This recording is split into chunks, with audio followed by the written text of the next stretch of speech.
Kagulat World.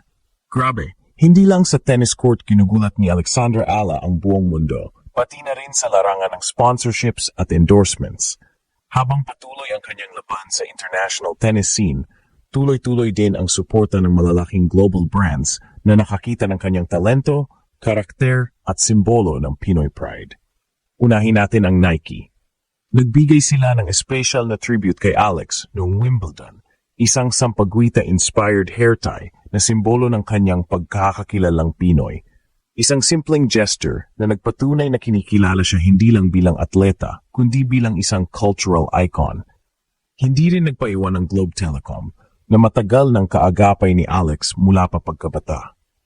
Laging kasama si Alex sa kanilang campaigns at sa bawat tagumpay niya, nandiyan si Globe para i-celebrate ang kanyang milestones. At syempre, sa larangan ng equipment, ang Babolat ang opisyal na racket sponsor ni Alex. Gamit niya ang Babolat Pure Aero na swak sa kanyang aggressive playing style. Bukod dito, kamakailan lang ay naging ambassador din siya ng Locally by NutriAsia, isang Filipino brand na nagpo-promote ng youth resilience at optimism. Mga Kagulat World, malinaw, hindi lang basta rice star si Alex Ala. Isa na siyang global marketable icon, hawak ng pinakamalalaking brand sa mundo habang patuloy na umaakyat ang kanyang tennis career. Ang tanong, kung ganito kalakas ang suporta ng mga brands, handa na rin kaya ang buong mundo para sa isang Pinay Grand Slam champion? Mga Kagulat World, pag-usapan natin ng mas malalim kung bakit grabe ang marketability ni Alexandra Ala at bakit siya tinatangkilik ng pinakamalalaking brands sa buong mundo. Sa edad na 20, hindi lamang siya umaakyat sa WTA rankings, kundi nagsisilbi ring mukha ng ilang global at local companies. Unahin natin ang Nike, isang brand na kilala sa pag-push ng mga atleta na may kwento ng resilience at identity. Hindi lang basta kontrata ang binigay kay Alex. Ipinakita nila ito noong Wimbledon 2024 nang gumawa sila ng isang sampagwita-inspired hair tie para sa kanya. Hindi lang ito accessory, isa itong statement piece na nagrepresenta sa kanyang pagiging Pinoy at sa kanyang roots. Pinatunayan nito na si Alex ay hindi lang player, kundi symbol ng kultura at pride. Kasunod naman ay ang Globe Telecom, isang matagal ng kaagapay ni Alex. Bata pa lang siya ay naging bahagi na siya ng Globe campaigns para sa youth empowerment at sports development. Sa bawat panalo niya, mula sa juniors Grand Slam titles hanggang sa kanyang historic US Open 2022 doubles win, laging kasama si Globe sa pag-highlight ng kanyang journey. Ang message nila, atin to. Alex isn't just playing for herself, she's carrying the Filipino spirit on the world stage. Hindi rin magpapahuli ang Babolat, ang global tennis brand na nagbibigay ng racket support kay Alex. Gamit niya ang Babolat Pure Aero, isang racket na bagay sa kanyang aggressive baseline game. Sa tulong ng Babolat, mas naipapakita ni Alex ang kanyang explosiveness at spin-heavy style na kumikitil ng rallies laban sa kanyang mga kalaban. At dahil official partner niya ang Babolat, mas lumalawak pa ang recognition niya sa international tennis community. Bukod sa tatlong giant sponsors na ito, nagdagdag pa si Alex ng isang proudly Pinoy brand, ang Locally by NutriAsia.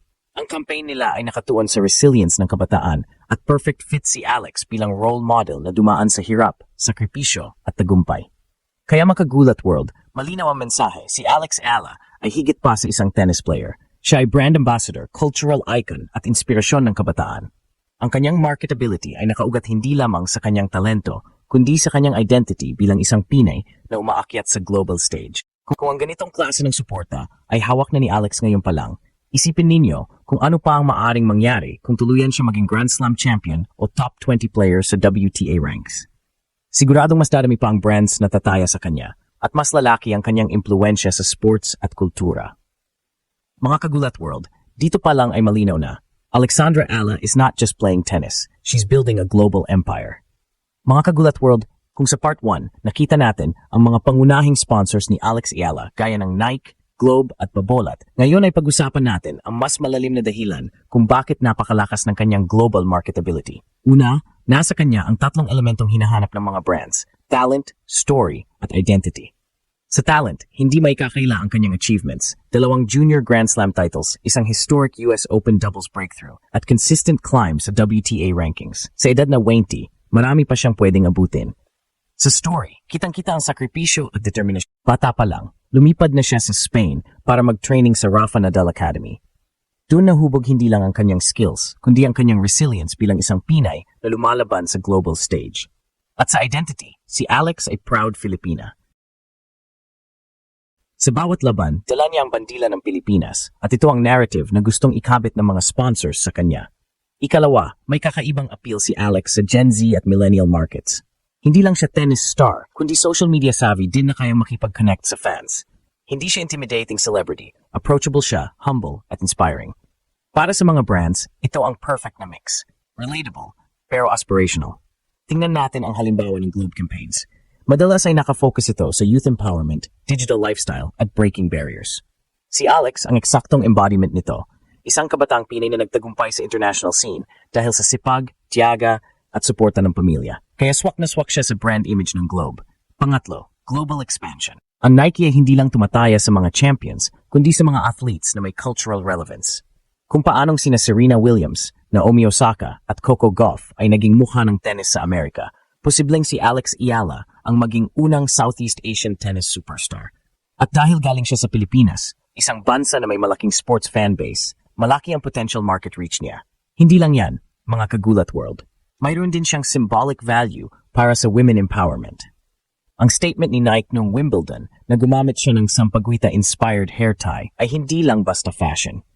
Isa itong deliberate branding move na ipinapakita si Alex bilang face of Asian women's power in sports. At dahil tennis mismo ay isang sport na mataas ang visibility ng women's tour, mas lalong tumataas ang kanyang value sa sponsorships. Mga kagulat world, kung iisipin ninyo, hindi malayo na sa susunod na ilang taon, makita natin si Alex hindi lang sa courts, kundi sa malalaking global ad campaigns, sa billboards, commercials at digital content. Ngayon pa lang, lumalaban siya para sa Pilipinas. Pero bukas, baka siya na ang maging mukha ng Asian tennis para sa buong mundo. Mga kagulat world, kung ngayon pa lang ay hawak na ni Alex Ayala ang suporta ng mga giants tulad ng Nike, Globe, Babolat at locally, paano pa kaya sa susunod na mga taon kung lalo siyang angat sa rankings? Ang sponsorship journey niya ay malinaw na hindi lang tungkol sa pera o exposure. Ito ay tungkol sa legacy building. Sa bawat tournament na sinasalihan niya, doble ang dala niyang pressure, performance sa court at image off-court. Pero dito siya na iba, kaya niyang balansihin pareho. Kung magpapatuloy ang kanyang consistent rise at makapasok sa top 50 o top 20 ng WTA, siguradong dadami pa ang brands na mag-o-offer ng partnership. Malamang ay makikita na natin si Alex bilang bahagi ng mas malaking global campaigns, baka sa fashion collabs, health and fitness products, at women empowerment initiative. At dahil galing siya sa Pilipinas, isang market na hindi pa ganap na natatap sa tennis world, mas unique ang kanyang positioning. Kagulat world, malinaw. Alexandra Ayala is not just a rising athlete, she's a rising global icon. At sa bawat hakbang niya, bit-bit niya ang pangalan ng ating bansa.